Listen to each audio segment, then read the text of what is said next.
नमस्कार दोस्तों, जीवन और मृत्यु के बारे में ज्यादा जानकारी किसी को नहीं होती है। हर व्यक्ति अपनी अलग अलग धारणा बनाए हुए बैठा है, मगर इसके बारे में सभी को सही से जानकारी होनी ही चाहिए। क्योंकि हम सभी को ये तो पता ही है कि हमें कर्म के हिसाब से ही फल मिलते हैं और वो इसी जन्म में हम भोग कर ही जाते हैं। अगर बात करें पुराणों की, तो पुराण में भी जीवन और मृत्यु के बारे में बहुत ही विस्तार से बताया गया है।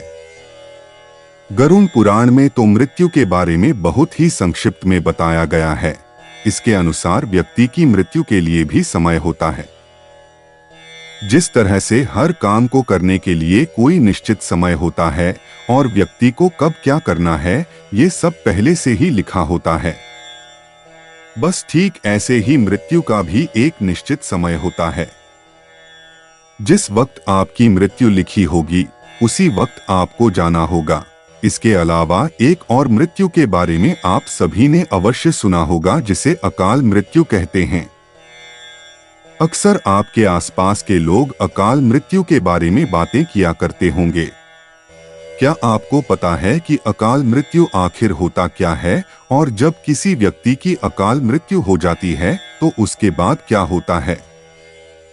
अगर नहीं, तो आज इस लेख में आपको हम इसी के बारे में बताने जा रहे हैं। अकाल मृत्यु क्या होता है? अगर हमें ये जानना है कि अकाल मृत्यु होने के बाद क्या होता है, तो उससे पहले हम सभी के लिए ये जानना बेहद जरूरी है कि आखिर ये अकाल मृत्यु होता क्या है। गरुड़ पुराण के अनुसार हर व्यक्ति के जीवन के 7 चक्र होते हैं। हर मनुष्य को जीवन में इन 7 चक्रों को पूरा करना रहता है। अगर कभी कोई मनुष्य इन 7 चक्रों को पूरा नहीं कर पाता है, या फिर कह लीजिए कि वो अकाल मृत्यु को प्राप्त हो जाता है, तो मरने के बाद भी उसे कष्टों से छुटकारा नहीं मिलता है। मनुष्य को मरने के बाद भी ढेर सारे कष्टों को झेलना पड़ता है। गरुड़ पुराण में अकाल मृत्यु के बारे में भी बताया गया है। इस पुराण के अनुसार अगर कोई व्यक्ति किसी दुर्घटना में, जल में डूबने से, या सांप के काटने से, या फिर किसी रोग के कारण, या फिर गले में फांसी का फंदा लगने से, या फिर भूख से पीड़ित होकर, या फिर किसी हिंसक प्राणी के द्वारा मारा जाता है, तो ऐसा ही व्यक्ति अकाल मृत्यु को प्राप्त हो जाता है। ऐसा गरुड़ पुराण के सिंहावलोकन अध्याय में बताया गया है।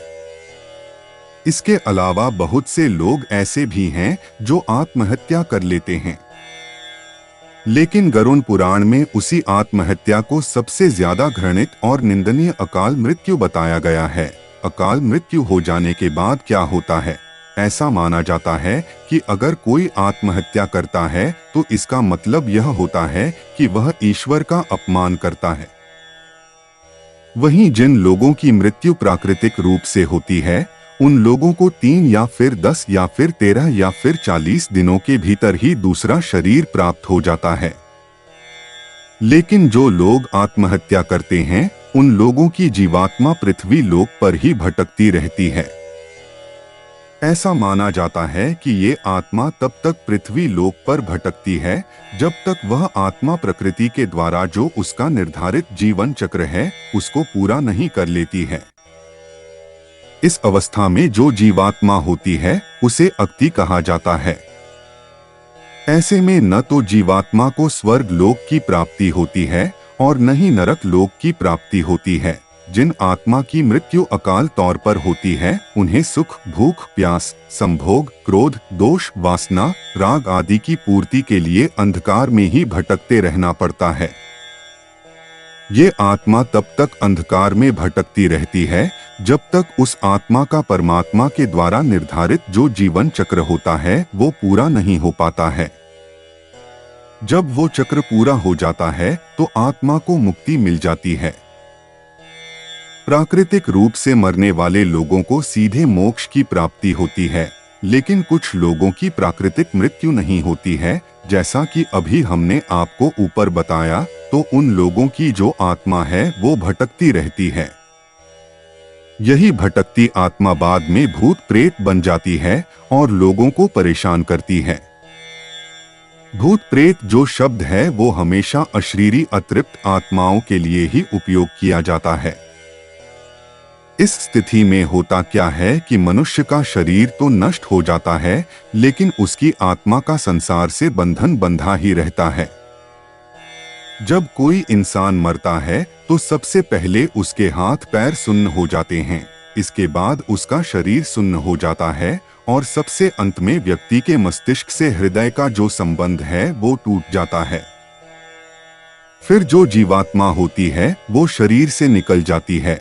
जब कोई व्यक्ति जहर खाने से, अचानक चोट लगने से, शरीर के जल जाने से या फिर किसी अन्य दुर्घटना की वजह से मृत्यु को प्राप्त हो जाता है तो उन्हीं की आत्माएं जो होती हैं वो भूत प्रेत बन जाती हैं।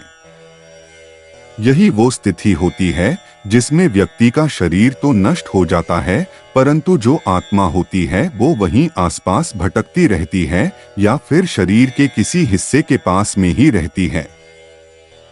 इसके साथ ही आत्मा की जो भी इच्छाएं होती हैं वो भी बनी रहती हैं, लेकिन जैसा कि हम जान ही चुके हैं कि आत्मा के पास शरीर तो होता नहीं है तो वो उन इच्छाओं को पूरा नहीं कर पाती है। ऐसे में ये आत्माएं अपनी इच्छाओं को पूरा करने के लिए अपने आसपास के व्यक्तियों को कष्ट देना शुरू कर देती हैं।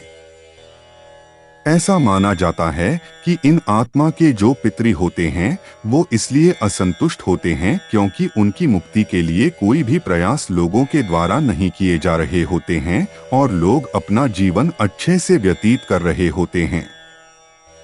यही कारण है कि अकाल मृत्यु हो जाने के बाद जो अतृप्त आत्मा होती है वो अपने कार्यों को पूरा करने के प्रयास में दूसरे लोगों के शरीर में अपना ठिकाना बना लेती है।